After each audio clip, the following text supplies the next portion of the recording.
Today on the podcast, we jump into some really interesting material. Most people listening to this podcast probably know that Disneyland was inspired in part by the carousel in Griffith Park where Walt took his daughters when they were young. And many here probably know that Disneyland was inspired by Walt's trip to Tivoli and Denmark in 1951. And some may know that it was also inspired by Walt's trip to the Chicago Railroad Fair and Greenfield Village in 1948. But what do you know about the amusement village that Walt planned out in 1939 with an actual location and concept drawings and an overall plan and even an expansion plan? Among other things, we'll take a look at that today as we continue our story of Disney artist Herb Ryman. We're up to part 8, and if you've been along for the ride, you already know the things we've looked at. We looked at his childhood, his years at MGM, his journeys abroad, his work as a fine artist, and now his time at Disney. It's a story ultimately of how artists and the tools of Hollywood help shape the Disney films as they evolve and later shape Walt's vision for the park in California and finally in Florida. So, if you're ready, here we go.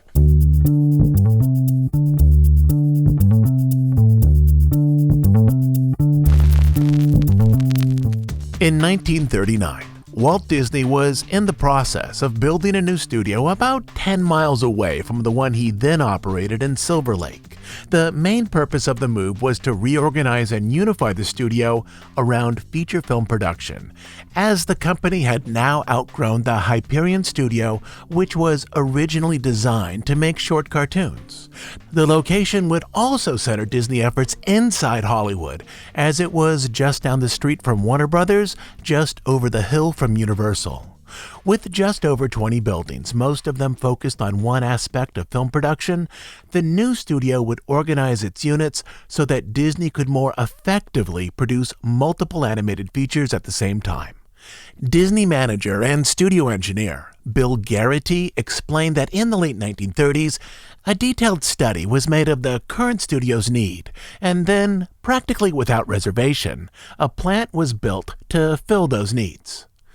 The reorganization of the plant, he added, would result in a 2-year production period for each picture. If the release schedule were to be increased to 2 a year, there would have to be 6 features in the process of production at one time. The new facility would better allow individual departments to work on their own projects. The story department, which initiated work on a film, might focus on a set of titles to be released in a couple of years. Layout, background, and animation might work on films set to be released the following year, and ink and paint, camera, and editing might work on films that would arrive in theaters in a few months.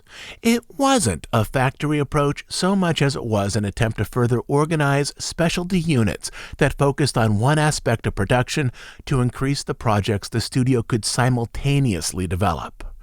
Walt hoped that construction would be finished by October 1939. And that the move would speed up work on Pinocchio and Fantasia, both scheduled for release in 1940, with other projects just behind them quickly going into production. At this time, likely candidates for subsequent features included Cinderella, Peter Pan, and Alice in Wonderland. As architects developed designs for the new studio, Walt, whose career had been focused in film production, grew captivated by their work. He was interested in how a building layout could increase efficiency and how the overall organization of the campus might bring about a new type of community, one where artists socialized more during lunch and even after work. When Walt was putting up this studio, he was interested in every phase of the building. Animator Frank Thomas explained he wanted the best for his workers at that time. Beyond the central production buildings, many artists understood that Walt was considering other plans for unused portions of the land, as the studio itself would occupy only a fraction of the 51 acres. There would be beautifully landscaped open space similar to that found at a small college.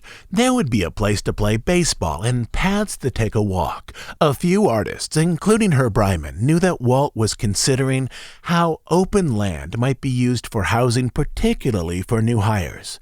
There was a utopian dream, Ryman explained. Sound engineer Robert Cook added, Walt had so many ideas. He wanted to build a little town for Disney employees so they could all live in the same place. He had little bungalows and swimming pools and everything. Beyond this, Walt explored one additional project, earmarked for the studio lot that he confided in only a few people, an opportunity that would not affect Herb Ryman in 1939 or 1940, but would eventually change his life.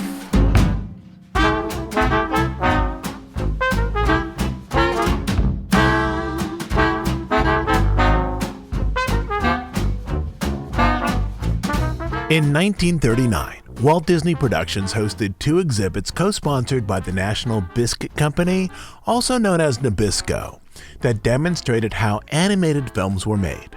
One exhibit was featured at the New York World's Fair, the other at the Golden Gate International Exposition in San Francisco.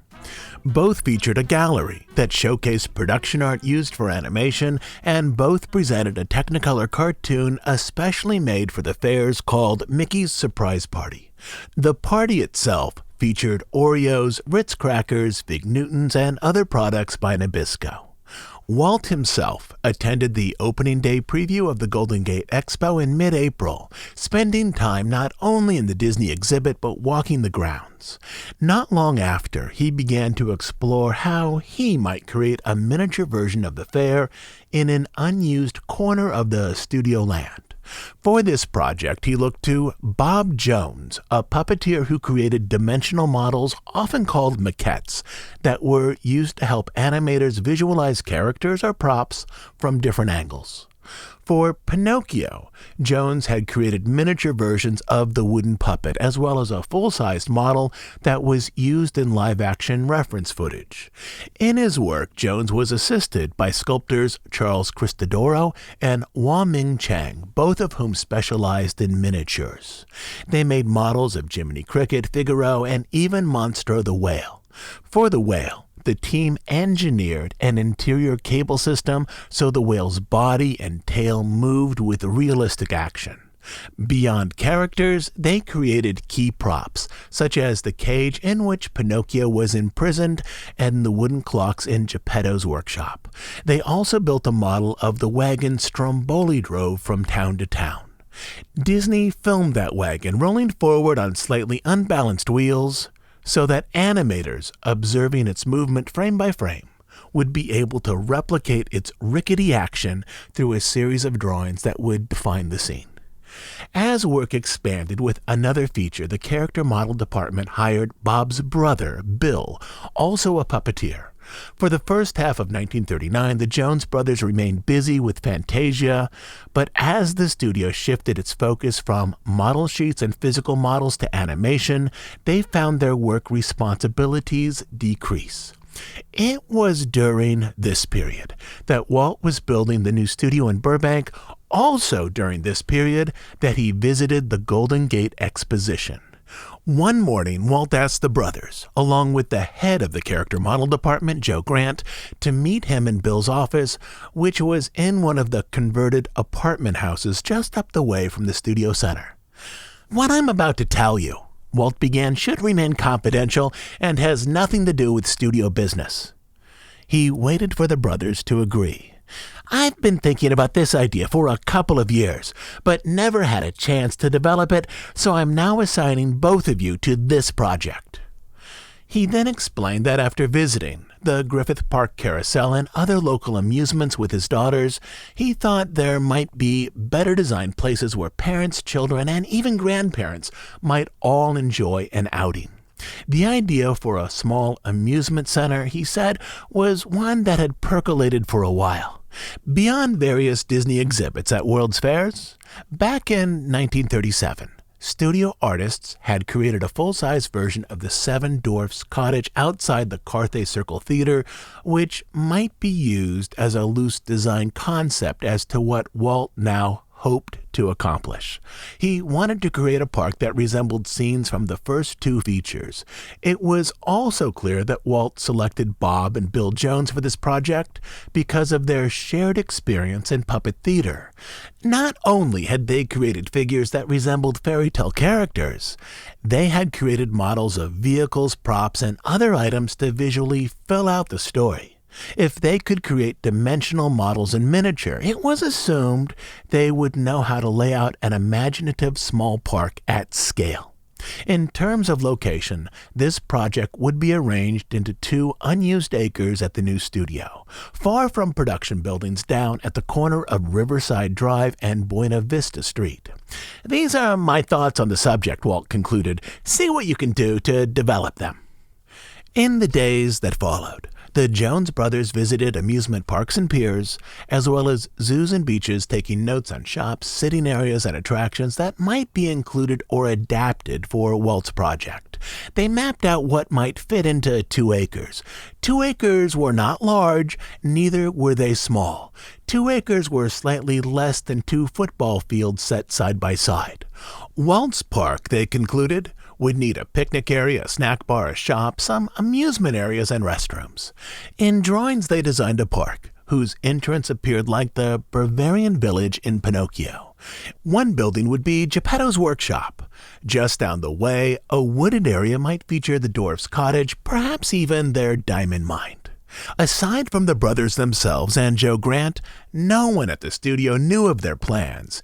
Even though Grant didn't work directly on the project, the conversation left an impression on him. "A World's Fair, yeah," Grant explained. "That intrigued Walt to no end. That was his big inspiration." An inspiration that was now giving rise to a very unusual project attached to the new studio. Eventually, the brothers imagined a railroad, one whose tracks would move beyond the 2 acres. The train, they thought, might move through display areas, perhaps even through the Dwarves' diamond mine, where guests could see mechanical puppets of the Dwarves working away with picks and shovels.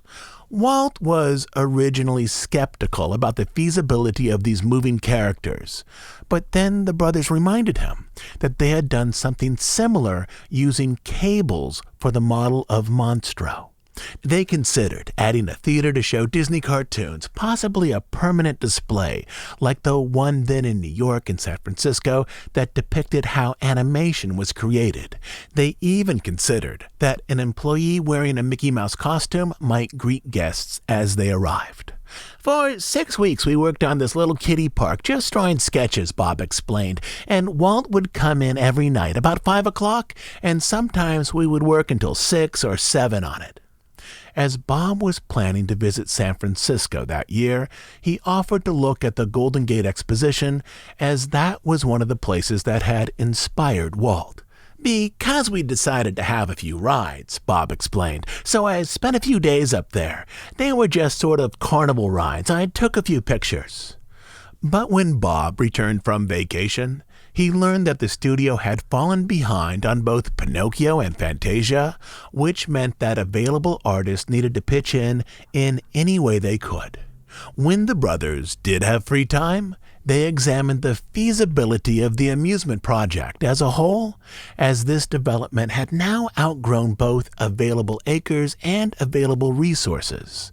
In revising down the park to a more manageable size, they believed they might start with an animation gallery, a theater that showed Disney shorts, a picnic area, and a snack bar, as these would be inexpensive to create, with the Pinocchio Village and the Snow White Cottage arranged as expansion areas. But then the project was put on hold as artists moved from the Hyperion studio to the new campus in Burbank, and as trouble settled down among the people who worked on Disney films.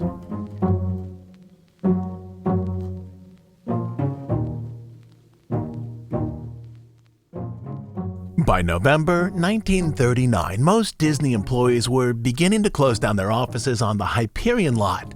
"We're moving over to the new studio," Ryman said, "so I looked forward to that." Walt wanted to move his employees quickly as he believed the new facility would streamline production, allowing Disney to easily finish 2 features early in 1940. By December, studio construction wasn't quite finished. The new studio was a set of unfinished and unfurnished buildings surrounded by dirt, but artists drove over to look at it. To most, it looked lovely as they imagined grass, trees, and other things to complete the picture. Concept artist James Brodero recalled, "We finished Fantasia on Hyperion. Then I remember a group of us went over to the new studio, which had been kept very hush-hush, and we were to pick out where we wanted to be, our wing and our studio." Most artists were excited by the move, but a few upon seeing it were concerned that the new facility appeared more like a business than an enclave for artists. Among them was concept artist Eduardo Solafranco, who described it as a combination, colossal maternity ward, World's Fair administration plant, and Alcatraz, all pretty austere and unfriendly. But opinions like his at this time were a small minority. The first division to move was the camera department, as the Hyperion lot had run out of rooms large enough to install additional multiplane cameras. For a while, animation cells were finished at Hyperion and then transported over to the new studio in Burbank to be filmed. Next to move was the story department and the character model department. Then in the Christmas season of 1939, machinist Roger Brogy explained, the studio moved in total. By New Year, most divisions had shifted over to the new location. Most everybody, except the animators, Ward Kimball noted. But then by January 5th, most animators were at the new studio as well. Moving day was easy. Jack Bradbury explained, all we did was put our belongings in labeled boxes, and they were moved for us. For most, the move was filled with moments of wonder. The problems of the Hyperion studio, with its cramped rooms and endless sprawl, fell away and were replaced by an elegant complex in which the needs of the artist were attended to with care. We were amazed and delighted, Bradbury continued. Each animator had a large carpeted and draped room, a fine large animation desk with shelves and drawers to spare, and a side cabinet to hold a telephone, extra supplies, and personal belongings. In each room was an easy chair in which to relax or for use by visiting guests. Joe Grant was surprised by the catering service. You could order up your malts or your drinks from downstairs, he said, and they were brought up by a traffic boy. Bill Cottrell was amazed by the size of the lot, a piece of land comparable to what live-action studios owned. It wasn't until you got to the new studio on 50 acres of land that you realized what a big plant it was, he said. Walt wanted the studio to be an artist's retreat where each person's daily needs were met on multiple levels. The studio contained food service areas, the cafeteria, the semi-formal green room or choral room, and a soda fountain, most of which offered a delivery service. Not far from the animation building was a field for baseball. In an upper deck at the Ink and Paint building was a tea room where women could enjoy lunch and host parties. On the rooftop of the animation building was a private athletic club, complete with exercise equipment, a smoking lounge, steam baths, a barbershop, a massage area, and showers. It was a perk for longtime animators who could join for $7 a month. The initial weeks went well. Animator Milt Neal explained, when they finally owned the new studio, Mary Flanagan was given an area that had sort of a little tiny soda fountain. You'd go in there and have a piece of pie and have a sandwich and so forth. Camera operator Stormy Palmer recalled, "Oh yeah, I was amazed because it was such a change from Hyperion. It had a secretary stand in each corridor, and then we all had the offices." Blaine Gibson saw that it was actually much nicer because the desks were enclosed and you had more privacy. Walt himself had an office suite on the 3rd story, a set of rooms that contained everything he could possibly need. But he often walked to the soda fountain to see others at the new complex. Walt used to come down there a lot, one artist explained, and every once in a while he'd have a toothpick in his mouth. He walked along the grounds, he took his lunch in the choral room, then he'd go back to the third floor to focus on work. Herb Ryman also had an office on the third floor next to the story department, not far from Walt. From the start, he appreciated the new studio, a facility that even exceeded the business environment he had known at MGM. It was, he said, an enormous, beautiful, comfortable, fantastically elegant studio. We had offices such that I had never experienced because even at MGM, our quarters were a little shabby. It was a studio that respected the artists who worked there. But not all employees saw the new studio in the same light. As artists settled in, some felt the overall layout restricted the social closeness they had enjoyed at Hyperion. The old studio was great. Animator Ken Peterson recalled, there wasn't anybody that you couldn't go to and ask for help. It didn't matter if it was a top animator or what. It was just one big happy family. Even though there were different salaries, nobody really worried about that. One issue concerned the formal structure of departments, how artists were grouped into hallways with others who performed the same job. On Hyperion, we could wander around, animator Van Kaufman observed. I could go over and sit in a session when the guys were working on a storyboard. By the time we got over to the new studio, we couldn't do that. Isolation was another concern. Some artists, such as Blaine Gibson, liked the seclusion. You had more privacy, he said. But most missed the chaotic fraternal community at the old lot. At Hyperion, we had bigger rooms with a bunch of guys. Jack Bradbury explained, you were not enclosed like at the new studio. You closed the door and it was like a tomb. You couldn't hear anything. Vinnie Rudiger, an artist in the character model department, explained, I was by myself. It was quite a sterile atmosphere. You had to call somebody for coffee. Even Ward Kimball, a lead animator who oversaw a team of assistants, noticed the unexpected shortcomings. On Hyperion, there were 2 animators to a room, he said, and 2 assistants. That's 4 guys in a little narrow room. We got to Burbank. We were isolated. I kept questioning, why weren't we animators in on these story meetings? And I realized there was sort of a wall between the story department and the animators. The lack of social connections encouraged many to venture down to the soda fountain simply to find company. Walt would go by downstairs in the middle of the day, director Jack Hanna explained, and he would see the same people sitting there having a cup of coffee or whatever. They'd be sitting there half the day instead of working. Beneath this, though, there were far larger problems beginning to move through the company.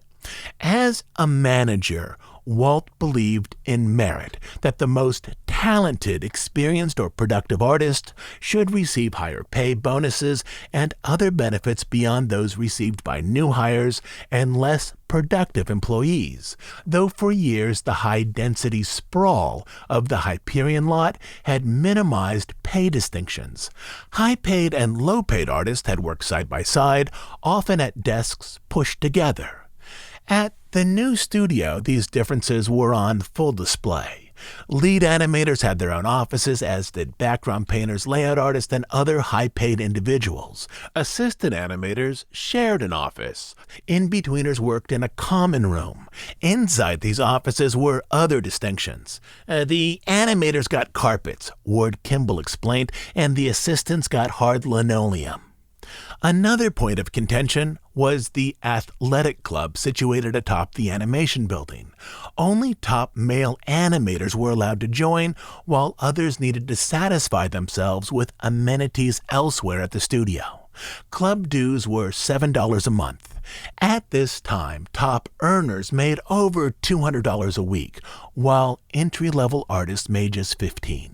Though salaries were kept confidential, the revelation that many longtime artists could easily afford the $7 monthly fee suggested to younger artists that the wage discrepancies were far larger than they had imagined. That old studio sense of well-being and all pulling together, animator Jack Bradbury explained, was fast evaporating, and a deep unrest crept over the place. Though Ward Kimball, a top animator, was paid well, he observed how salary inequities affected assistant animators and breakdown artists on his crew. Many of us who were well paid were happy, he said, but some weren't. They were being walked on. Ken Peterson put it simply, we were just sort of feeling left out. A lot of us had the old furniture. To him, the central problem was that line of money, which separated the top artists from those in the middle and those at the bottom. Herb Ryman's experience during these months was different than most recent hires. As he was an artist with many years' experience in film production, he was well paid for his work, with his salary in line with animators who had worked there far longer. He was also shielded from the growing political troubles as his office was on the third floor. Herbie's office was in Wing 3B of the animation building, while down the corridor, Walt's suite took up the entirety of Wing 3H. This floor, he knew, was the power center for the new studio. He often passed Walt in the hall. Walt had a very affectionate, ingratiating smile, very contagious enthusiasm, Ryman said. He could look at you and talk to you, and he had an almost hypnotic enthusiasm. Beyond his passion and his ability to intuit taste of the typical moviegoer, Walt was an excellent storyteller. Ryman could see this now. In working out the story for a picture, Walt could arrange the narrative sequences so they fit together with added drama or comedy. He could lower himself down into the space of an individual character, where he could sense with clarity how an individual's life experiences had formed their outlook. These qualities were most fully on display during story meetings, when at times the presentation became a one-man performance, as though Walt could channel the essence of a character through his voice and actions. Walt had quite a unique way of acting out things, Ryman explained. He could tell any story, and he could become a frog or a toad or a mouse or an elephant. He was able to project himself into these personalities. It was Walt's projection that made these things come to life.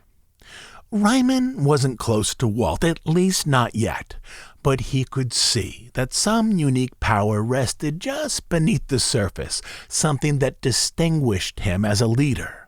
One of the reasons the studio worked was because it had one creative director. Walt was a man far more gifted and insightful than those around him. Because of this, other talents needed to defer to his authority, for better or worse, so that the whole enterprise could efficiently move forward. You couldn't go off on tangent and be an individual artist, Ryman explained. A lot of people tried it, but it didn't work. For Ryman, this was a double-edged sword. On the one hand, it meant that Walt, if the studio had money, would lead his artists in interesting directions. On the other, it meant that Ryman, again, would need to set aside those instincts that were most deeply tied to his art, the ones he had developed in art school, that his creative work should somehow express his vision of the world. There was a choice here, but also one that Ryman would not need to engage for a while, in part because beyond the third floor, both the economic prospects and employee morale at the studio were continuing to deteriorate. As the war expanded in Europe, key markets closed to American films. In the first half of 1940, Pinocchio took in far less than Snow White. By this point, Walt had depleted company finances with the construction of the new studio. He now needed a film that could be produced without expensive multiplane or effect shots, something that relied on simplified animation, a story that was carried forward by a strong narrative and interesting characters. In short, an inexpensive film that would perform well in the U.S. and other markets that remained open. His solution was Dumbo, a project that Walt believed could be finished for less than a third of the cost of Pinocchio. With the exception of a few highly gifted artists such as Bill Teitla and Ward Kimball, the film would rely on animators who specialized in cartoons and caricatures, while most of the top animators focused on Bambi, a film Walt still believed would showcase the studio's newly developed ability with realism. The team that prepared Dumbo for animation, however, included many of the studio's best. Joe Grant and Dick Huemer adapted the source material into a written narrative, something that resembled a novella, which was then handed off to others at the studio to configure for the screen. Ryman worked on story, further adapting what Grant and Huemer had started, then he shifted over to layout and art direction. "I was assigned to work on the designs for the backgrounds," he said. For a while, he shared workspace with key artists including Bill Peet, who managed story development, and his old friend from MGM, Claude Coates, who now painted backgrounds. For the most part, Ryman's office on the third floor continued to shelter him from the labor troubles as they developed elsewhere at the studio. He was surrounded by other high-paid artists who had deep experience in film production, both animated and live action. But he was aware of the issues that moved through the lot, with younger artists believing that they deserved higher pay. This, in turn, led them to organize so that management, meaning Walt and Roy, would need to yield to their demands. The unions wanted to move in, Ryman said. Those were trying months. The easiest solution would have been to raise the salaries for those with a few years' experience, but with the war, the studio was now broke. "We were only able to get $200,000 out of Pinocchio," Ward Kimball explained, "and nothing out of Fantasia." When production costs and earnings were combined, the two films collectively produced a loss. Instead of raising salaries, the studio needed to reduce expenses and to push forward with Dumbo as quickly and as economically as possible, hoping that it would bring in a profit. The studio's troubled finances brought scary rumors of layoffs, Jack Bradbury recalled, and before long, pink slips began to appear. Troubles at the box office meant that Walt wouldn't be able to pursue a number of projects he had explored. Not only were his plans to produce 2 features a year sidelined, nearly all plans to produce a feature were abandoned as well. Because so much work had been done on Bambi, it would move forward, but other films in early development, such as Peter Pan and Cinderella, were suspended. Beyond this, Walt needed to abandon, or at least delay plans to develop that small amusement area he'd planned out with the Jones brothers, though this, like the films, was an idea that stayed with him. He did have this little plan, Joe Grant explained, where he was getting into it in the corner of the lot. But there was no way to pursue any of these things, as younger artists began to organize into a union and a war burned across the far side of the world. I'll be back next Sunday with a new episode.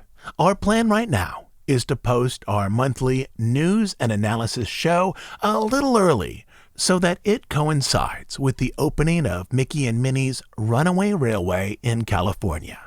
After that, we'll return to our story of Disney artist Herb Ryman as he finally becomes a key member of Walt's team. As you know, we're an ad-free, listener-supported podcast. We do just 2 things: deep dives on stories related to the history of the Disney studio and parks, and news and analysis of current events as they relate to the Disney company. We're funded entirely by listener contributions.